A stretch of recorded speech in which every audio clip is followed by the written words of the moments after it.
Welcome to the Law School Strategy Podcast, your weekly home for tips, advice, exclusive interviews, and other insights into landing that coveted legal job by graduation.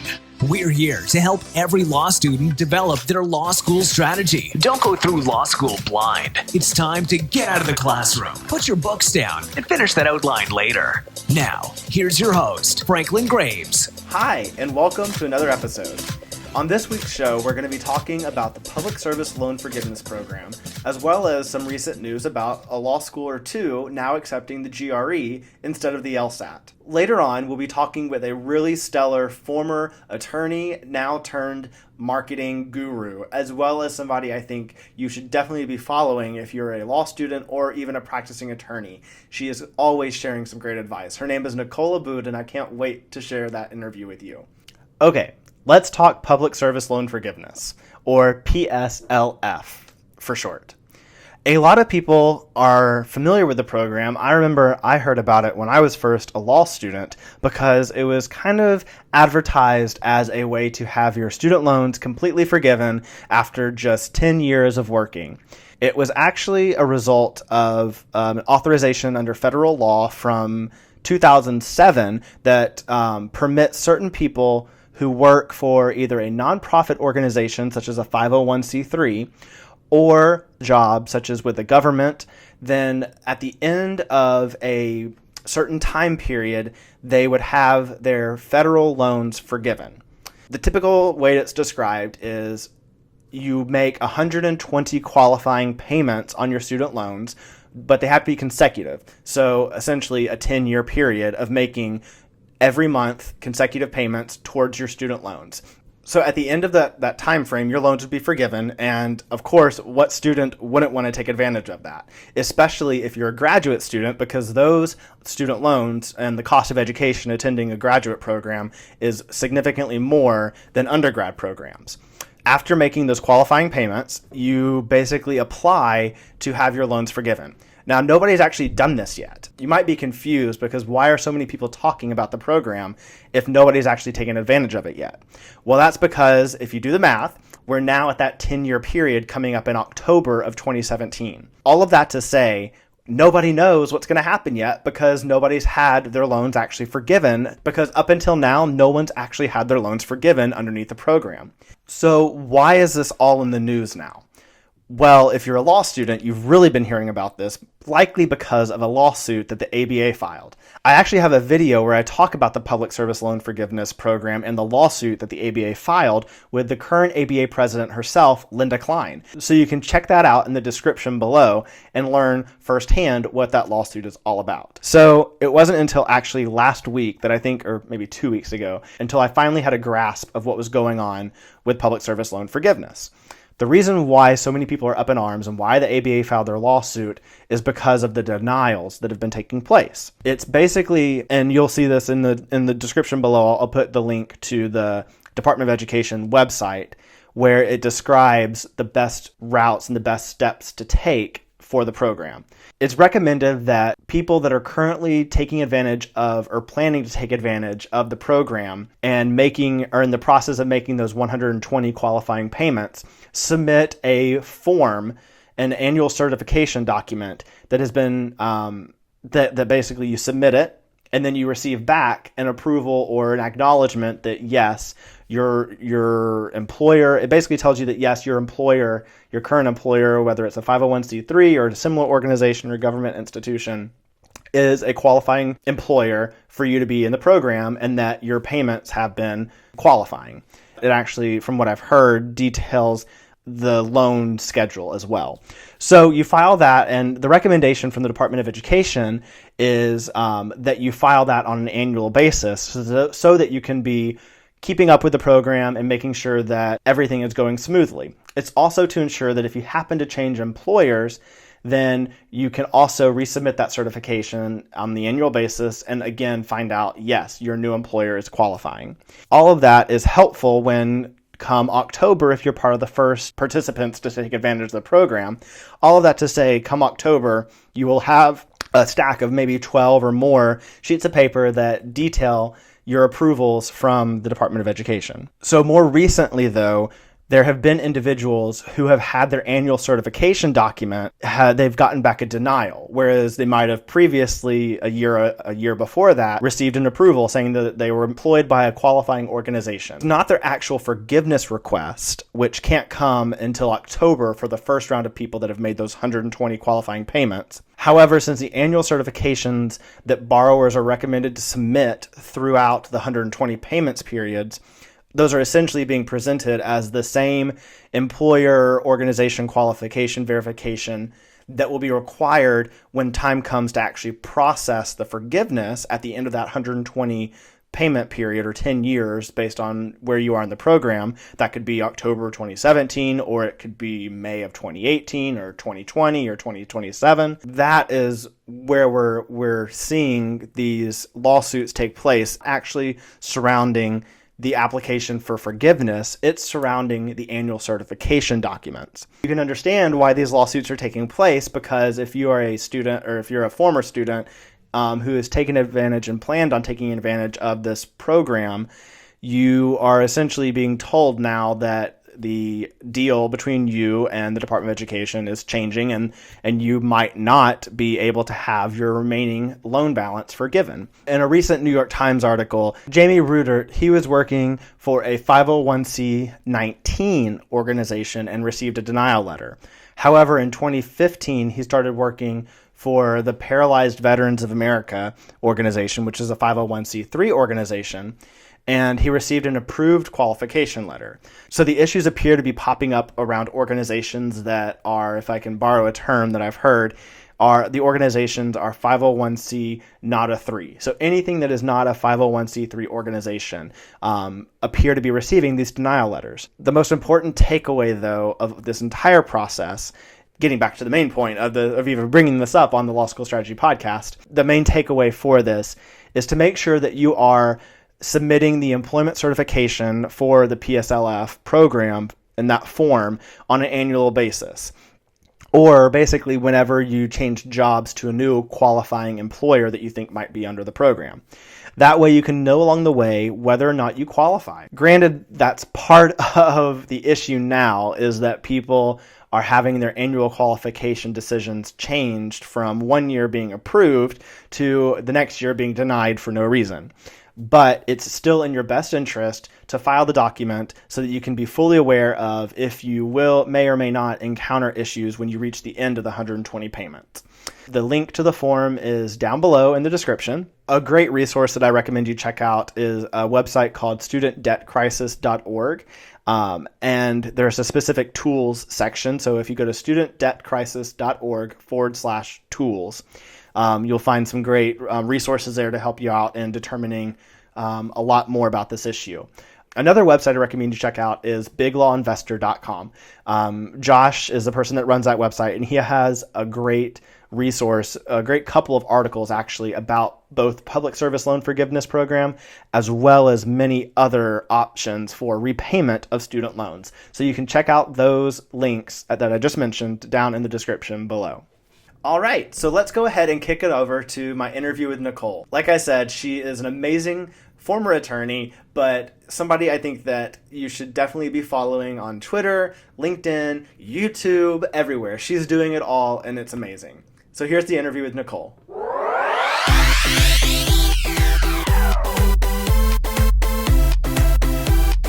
This time on How I Graduated from Law School, I'm excited to be talking with Nicole Abboud from Los Angeles, California. Hey, Nicole. Hi, Franklin. How are you? I'm doing well. I'm so excited to talk with you and hear more about your story, about what you did after law school and what law school is like. So I'm going to go ahead and kick it off with the first question. What did you do or study before law school? And then why did you choose to go to law school? Okay, so my story before law school is probably very typical. It's after law school that it became a little atypical. So I was a political science major in undergrad, which is what at the time I thought I needed to be to get into law school. I think that was kind of a common understanding. People thought poli-sci was the closest thing to law. So that's my major. And then as to why I even wanted to go to law school, Again, typical story. Growing up, I always wanted to be a lawyer. I wanted to be a lot of things, though. And I think in college, that's when I started to really question whether I really wanted to be a lawyer. But growing up, I talked a lot. I argued a lot. I heard all the typical reasons as to why I should become a lawyer. So I became a lawyer. I went to law school. And I thought that would be a great way there would be great skills to learn. But also at the time, I thought being a lawyer would put me in a great position of authority and power. And that's a great place to be when you really want to help people, right? And that's ultimately what I want to do. Exactly. So where did you go to law school? I don't think I heard you say that. Yeah, sure. I went to Southwestern Law School here in Los Angeles.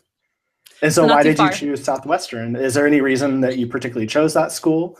No, not really. It's not even a glamour story at all. I've never been one of those people who visited college campuses or visited law schools before they made their decision, which is not what I advise. I definitely think you guys should visit campuses, as many as you can. But Southwestern was one of maybe 5 or 6 law schools that I applied to in Southern California. I wanted to stay local. And that was the first one that accepted me. So as soon as I got that letter of acceptance, in my mind, I was like, okay, this is a good school, or else I wouldn't have applied there. So I said yes. And then a few weeks later, I got a few other acceptances and a few other wait lists, but I think I mentally had already committed to this school. Totally. So. I mean, if it's the first one that you get back, you're going to be partial to that. So I guess, and obviously, like I said, I applied there for a reason. So I was happy with it. Yes. Okay. So now the question that everybody wants to know, did you graduate from law school with a job? And if so, how did you do it? Okay. So it's funny you should ask this question because I just recorded a video talking about how I landed my first legal job. So when I was in law school, I was super involved. My 3rd year, which is when 3L years when most people take it easy, I went full force. I had 2 internships. I had 2 jobs. Granted, they were both on campus. And then I had all my regular classes. So at the time, I thought family law was what I really wanted to do. So I got an internship with a judge. I got 2 internships with 2 family law firms. So one of them was a smaller one. And toward the end of the externship, which was also towards the end of the semester, I actually got a job offer from them, which was awesome because at the time was I know it was 2011, so the economy was pretty crappy still, right? It was still recovering. So I was elated that I got a job offer as a law student. So this was before the bar. I took the bar and I got back from my post-bar trip. And when I got back, I found out that law firm had dissolved while I was gone. So it full on just ceased to exist as a law firm.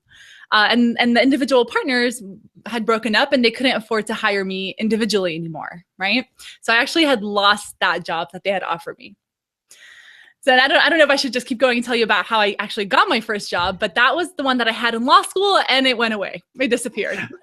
So was it just basically because you applied and were there as a law student? It kind of was the typical route that most law students take or hear about taking, where you can summer or do something during law school and actually get hired on after proving yourself. Is that essentially what led to that opportunity? Kind of, yeah. And the only small variance is that I didn't get it through my school. So I didn't initially get that externship through my school. I got it just from me reaching out to that law firm and asking if they need But I did have some help from that judge that I externed with. He actually recommended them, and then he sent them a quick email saying, "Hey, Nicole was my extern. She's probably going to reach out. Pay attention," kind of thing. Exactly. So I got it not through school, but kind of through the judge that I worked with. Okay, well, so before we can kind of leave a cliffhanger, before we get to the point of what you did after that, let's back up a little bit, because I love the fact that it was your experience during law school that kind of helped set you up and get you the connections you needed for that. So can you talk a little bit about what else you did during law school? Were you on any committees or any student organizations or actively involved in the community? Yes, boy, was I ever. I am probably an example of what you shouldn't do in law school, because everyone tells you focus on your grades and your studies. I did that, but I was involved in a lot of organizations. So my first year, I was involved in the student body government. So I've always been involved on campus. So that's something I participated in, was class representative. But then I also went to a lot of organization meetings during lunch, partly for the free lunch and partly because I actually really wanted to just join and get to know people. And I knew in the back of my mind, I wanted to run for SBA president at some point. So I wanted them to know who I was too. So yeah, I went to a lot of organizations. My second year, I got a chance to be one of the co-presidents of Women's Law, which was one organization I really loved. And then my third year, I was the president of Family Law, because again, that's what I wanted to do. And I thought, you know what, this is going to look good on a resume. So yeah, I was very active. Off campus, I was active as well. I volunteered at a few, I guess you can nonprofits in the legal realm. So helping underprivileged people with their cases, getting their Social Security benefits, that kind of stuff. So I was active both on and off. So what advice would you give to a current student that wants to emulate that? Because I know once a law student is past their 1L year and they're in their 2 and 3Ls, by then it's kind of evident, I guess you could say, as to where they're going to fall at graduation in terms of if they're going to be in the top of the class or not. Yeah. So if somebody is looking to distinguish themselves outside of the classroom and not necessarily focus on only grades anymore, what advice would you give them in terms of how to handle and balance all of those activities? Yeah, so I'll get to how to actually balance it, but I think the most important advice I can give is do it. I know that looking back, it might be easy for me to say it now, but as law students, there's a lot of emphasis on grades. A lot of it can come from the school itself. It can come from your family. It can just be pressure that you put on yourself. But looking back, grades are really not that important, to be honest. I mean, if you're trying to get that big law job, maybe, but a small percentage of people want that or get that. So I think focusing on the activities and the networking and getting to know people and getting practical experience is going to surpass any kind of A that you get in a class, right? So I think it's important to be very involved. I think more than just participating in organizations or associations on campus, get to know the faculty and the staff at school. I mean, even if it involves you just dropping into your professor's classes, but now I still reach out to faculty and staff and ask them for favors, and they are more than happy to do it for me because they knew me and I talked to them on campus. I wasn't just a face on campus. So I think being involved will pay off huge dividends in the future, way more than an A in your con law class will, you know? Yes. In terms of balancing, I think, there's nothing I can say about balance that will help you. You know yourself. You know what you can handle, what you can take on. Don't bite off more than you can chew. So, of course, like your classes are important. You definitely want to learn. So focus on reading the cases, learning the material. And then join a few associations, the ones that you care about, the ones that might be surrounding the topics that you think you might want to practice in, right? So you want to do criminal law, join the Criminal Law Association. So make time for a few. Don't be a passive participant in law school. Exactly. I think what you focused on there was a very good tip right there at the end about how as a student, they should be finding, and you as a student should be finding what your passion is. Because if you get involved with an organization just because, say, for instance, you think it's going to lead to an area of the law where you can get a job, you're not going to be as dedicated or feel like in times of stress when you're studying for exams and also having to balance a deadline for an organization project you're working on. You're not going to be able to really dedicate and feel energized by what you're doing. So I love how you point out, make sure that you're getting involved in things that you're passionate about. And it sounds exactly like you did that. So let's go back to the question now and recap. What happens when you get back and you don't have a job anymore and that law firm is just simply not there? Yeah, so that was not a good time. Yeah, so I got back 5 weeks later after the bar, and I found out it dissolved and I was out of luck. So I had about 2 or 3 weeks where I was just kind of sitting at home, moping around, searching for jobs online. But before you have your results, it's kind of a tough place to be because you don't know, you can't apply as a lawyer. So totally. I was honestly just hanging out at home. And I started cleaning up just my apartment, right? I was working through papers that had piled up over the years. And I came across an envelope from a scholarship that I had won in college. And in the corner of that envelope, it had the name of a law firm, which I'd never really noticed. And I'm not even sure why I held on to that envelope anyways. But I thought, you know what, let me look this guy up. I won money from him, so let me see who this lawyer is. I Googled him, and he turned out to be a family law attorney. Like, what are the chances, right? So I reached out to him, and I thought, I don't have any ulterior motives. I just want to thank him for the scholarship. I want to just see who he is. So I sent him an email saying, hey, I'm interested in family law. Can we meet up for coffee? I want to pick your brain, which I know are some dreaded words that lawyers hate receiving, the pick your brain phrase. But I said, let's meet up if you don't mind, right? So he said, yeah, come on over. So I went to his office. We grabbed coffee and just chatted. We honestly just talked for 2 hours, an hour and a half, got to know each other. And at the end, he said, you know what? I know you said you're interested in family law, and I have some work, an overflow of work. So why don't you work for me part-time? And I said, yeah, I'd love to. And I took him up on it. And that's how I got my first job.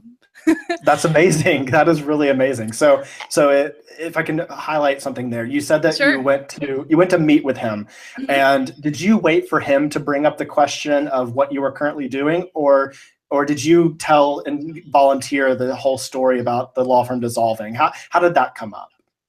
Oh, that's okay. So let me see if I remember, because it was about 6 years ago. So I don't remember the exact conversation we had. I don't know if I might have mentioned it at some point. And my style is very casual. So I'm not if I did mention that, it's probably something like, I had another job, it dissolved, what are the odds? I probably brought it up in passing, but I definitely didn't come off as desperate, which is something that a lot of, sometimes we can't help it as law students, because you really are desperate for a job, but you need to try to hide that and really back in. So I think I made it known that I was available, and then just got to know him and asked him questions about what he was working on and took interest in the cases he was working on. And let me just point out, and this is something I also talk about in my video, which hopefully you can link up to in the show notes. Absolutely, yes. When it's out, it'll be out in a week. But either way, it's important to note that I didn't show him my resume. I didn't show him my transcript. That stuff was never brought up. Like, none of that mattered when we were talking. Right? He just saw my personality. He saw my drive, the fact that I was interested in family law and I was willing to learn. And that's all it took. So again, that resume, even though I had padded it with so many activities thinking that's what I needed, it wasn't even a factor. He didn't even look at it. Yes. So don't spaz out. Don't spaz out about that stuff. I think that's the moral of that story. Well, the reason I ask is because I know what I try to encourage law students, and I talk about when I blog or write the book that I wrote, I always try to explain that when you do a coffee or informational meeting, don't bring up the fact that you're looking for a job or ask them directly for a job, because like you said, it just makes you sound desperate. And obviously, awkward. Yeah, and any attorney you meet with, they're going to know that a law student is looking for a job. Like, that is just, that's understood. It's understood. Yeah, that's true, I guess, right? Yeah, it's a weird place to be in. But you're right. I think most lawyers who are meeting you probably already know that. So don't bring it up. Just seem excited about life. Seem excited about the practice area they're in, and they'll catch on to that vibe. Absolutely. And so one of the questions I was going to ask you is, what did your job search look like? And I think we've already covered that, but I do want to ask, like, so when you found out that you were getting that job after graduation, did you even continue searching for a job, or did you actually have to search for any jobs after you did that internship at the law firm and then led into a job? Yeah. So truthfully, no. So when I got that position from the internship, when they offered me that job, I stopped searching because I thought, okay, this is it. I'm good. And it seemed pretty solid to me, right? Who would have thought? But when I got back and I learned that it was gone, during those 2-3 weeks of downtime, I did try to search online. I checked different job boards. I checked my law school job board. I think it's called Simplicity. And I think a few law schools use it, actually. Yes. Yeah. Oh, good. Okay. So it's not just my school. So I would check often, but it was not good. I mean, the economy back then was really not that good. I checked Indeed.com. I believe I checked that. Craigslist, Monster, right? I checked all the regular boards. I tried thinking about the lawyer, or trying to reach out to the lawyers that I had met in law school, because I had met a few just by being in the organizations and networking. And I can't recall at this point if I ever sent emails out or not, but I know that was something that I was getting ready to do. I wanted to reach out to my connections that I had built to meet them for coffee as well. The questions that I want to ask as well is, during this law school period and maybe shortly after, were there any times that you struggled, and it sounds like you kind of did, obviously, a huge struggle would be losing a job that you think you have. Yeah. So what did you do to overcome those struggles and those challenges that you were facing? It sounds like you kind of cleaned up your apartment. You didn't take it laying down. Right. Well, I think I think a better story to tell you, one of the struggles that I experienced in law school even before I got the externships my third year, was this constant just trying to figure out what kind of position I even want. So where do I want to work? Like I said, there's a lot of talk about wanting a big law position. That seems like unless you really know what big law entails, you go into law school thinking, oh, that's what I want. I want that corporate position that's going to make me a lot of money, help me pay off all my debt. So for a good 2 years, I really struggled with, what do I even want to do after law school? What kind of position do I want? In LA, I mean, there are kind of major markets, and LA is obviously one for the entertainment industry. And so Right. I think like Washington, D.C., people that go to school in that area are either looking for a government or some type of policy job. So did that ever cross your mind of like thinking outside of what like your passions might have been, and in going with whatever was in whatever industry was near or vibrant within the city of your law school? Right. So that's actually a good question, especially because my school is known for its entertainment program. That's that's one area I actually was not interested in doing. I knew that, which interestingly enough, I ended up practicing intellectual property later on. But no, I never got swayed in that way. It was more of how big of a size law firm do I want to work at? So and then OCIP, on-campus interview programs, that was something that was pushed on the students as well. And a lot of my friends were doing it. So I thought, you know what, I should do this too. But I really didn't know why I was doing it. I was not interested in any of the law firms that were coming. But I thought, let me get some interview experience. So I struggled in that sense, in the sense that I was getting swayed by what my fellow colleagues or classmates were doing. And I never really stopped to think about, where do I actually want to work? Do I want big law firms, small law firms, solo? What's going to happen afterwards? So I think that's something law students should pay attention to. What do they want, and not what is happening with law students around them? Because what their friends want is definitely not what they want. Absolutely. So anything else you want to add about law school before we move on? I'm going to ask you about your career change and everything else you've done since that first. Something else about law school, I think the only other thing, and definitely cut this out if we're not going in the right direction, but one thing that I wish I had done in law school that I started only a few years into being a lawyer was starting to establish a brand for myself. I think there's more awareness about this need to build a brand. So I think if law students can start early on by starting a blog, for example, they will be much better off when they actually graduate, and that might actually help them with finding a job. I actually know a few law students who started blogging about fashion law when they were in law school, and they ended up getting positions with fashion departments because they were able to point to their blog as their, I wouldn't call it experience, but point to it and say, look, we understand this area. We've been blogging about it. So start early on, start in law school, start building a brand. Absolutely. And it also is another way to, rather than just say you're passionate about something in a cover letter or when you're talking to somebody, you can actively point to something that shows rather than just tells. So that's a great idea. I love that tip. And definitely going to keep that in there. Yeah, no, I'm glad it's so great that you have this podcast where you're spreading that message, and hopefully law students are listening up because you're sharing some good stuff here. Okay, so let's kind of fast forward now. What have you been doing since that first part-time gig that you got in family law? What was kind of the progression from there? And obviously, I'll go ahead and spoiler alert that you're not actively. You kind of have your own media company now. So kind of take us through all of that process. Yeah, which makes me think, should I have gone the entertainment route, considering, granted, I'm not really in that area now, but it's close enough. So I will try to summarize 5 or 6 years worth of what happened in a few minutes. So I ended up practicing family law for about 3.5 years. I worked for the same employer for 3.5 years. After 6 months of doing family law, I told him I absolutely hate it. But I had that conversation with him and I said, I'm sorry, I really don't like family law. I don't know what to do. And he said, you know what? I really like you. I want to keep you around so you can focus on the business and civil litigation, which is what we also did as a firm.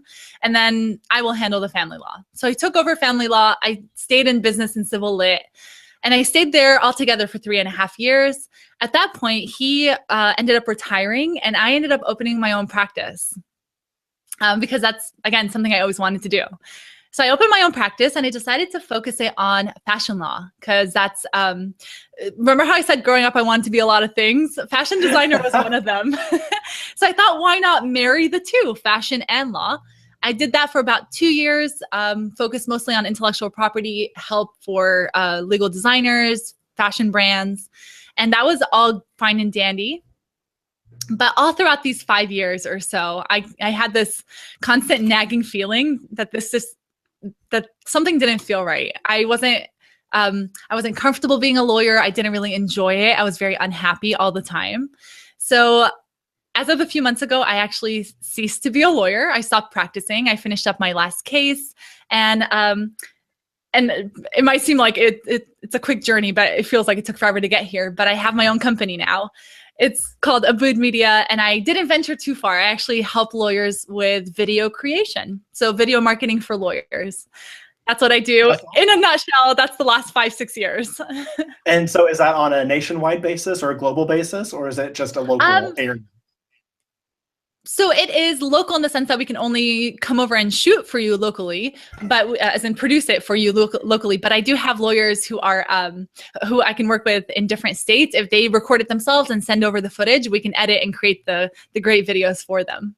Well, okay, so I'll wrap up with the last question, which is, is there any last advice or insights that you would share with law students or recent graduates about what, the way I typically phrase this is, let's back up. Let's pretend that you're about to graduate from law school in 2017, this May. What would you tell yourself, or what would you tell a current law student about to face this new world of being an attorney, hopefully if they pass the bar? Okay. And they've already taken the bar? Yes. That's passed? Okay. There's a lot I would say, at least to myself, right? But I think the biggest piece of advice I'd give myself is to have a little bit more confidence in myself and be fearless. And by that, I mean, really go after what I actually want. So first, take a second to think about what I actually want out of life, out of my career, and then go after it and not worry about the opinions of others. Because that's something that plagues a lot of us as recent graduates. We're very worried about our reputation. We're very worried about how we're going to appear, how we're going to look if we dress a certain way, if we speak a certain way as lawyers. And it's something that took me a long time to break out of, that mentality. But don't worry about any of that stuff, because you being authentically yourself will attract jobs, will attract clients. If you go solo, it will attract so many opportunities because you're yourself. So other than the branding, so building your brand as a law student, that's what I tell myself as a recent graduate. Just have a little bit more confidence in yourself. Yes, definitely. And I feel like law school takes that out of us so easily. Oh, yeah. And you kind of have to push it and instill it back in yourself. So I love how you said, be fearless. That's a great little phrase that I'm going to use and publicize. So I love that. Okay, good. Well, thank you so much for taking the time today. It's been amazing talking with you and hearing your story. And I know it's going to be encouraging to a lot of law students. But what's the best way for students to reach out to you, or recent grads to reach out to you? Okay. I think the best way to find me right now is probably on Facebook. So I have a little page for, you know what? No, can I take that back? I think the better social media handle, because I just love it more, I enjoy it more, is Instagram. So let's go with Instagram. My handle is at Nic_Abboud. So that's NIC_ABBOUD. And I would actually love to offer a quick little freebie guide for personal branding. If your listeners are interested, I wrote a little guide that explains how to build a brand, how to build a personal brand. So that link is bit.ly/get622. So capital GET. And then 622, I'm sure we'll link it up in the show notes, but it's a freebie on how to get started with your personal brand, how to discover what it is you want to do in life, and how to speak up and make it known that you exist and you're here in this profession. Awesome. I love it. Yeah, we'll definitely put that in the show notes. And then if you're watching on YouTube, it'll be down in the description below. So thank you again. I'm excited to publish this. I think it'll be really helpful to a lot of people. I hope so. Thank you so much for having me here and for allowing me to speak to your watchers, your audience, and your listeners.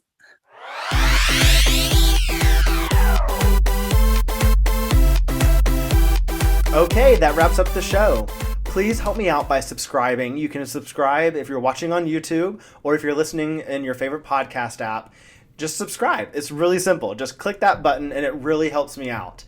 Also, if you want to, share this with friends. The more people that watch, the more I know that people are enjoying everything. Do you have a specific topic you want me to talk about or questions? Feel free to tweet at me, post in the comments below, or email me directly. The contact information's on my website. Whatever way you reach out to me, I promise I will respond. Whatever way you reach out to me, I promise I will respond, and I will certainly include it in the show. Speaking about the show, if you want to be on, if you're a law student interested in talking about what you're doing that's amazing or different than your colleagues, hit me up. And if you're a practicing attorney, I'd love to hear your story about how you graduated from law school with a job. Remember, subscribe and keep watching. I'll see you next week. Thanks for listening to the Law School Strategy Podcast. Check out lawschoolstrategy.com and make sure you subscribe to never miss an episode of the Law School Strategy Podcast. We're on all podcast apps and on YouTube, so leave a review. Connect with us on Facebook and Twitter. Remember, nothing in this podcast should be considered legal advice. Please consult with an attorney on any legal issues you may be facing.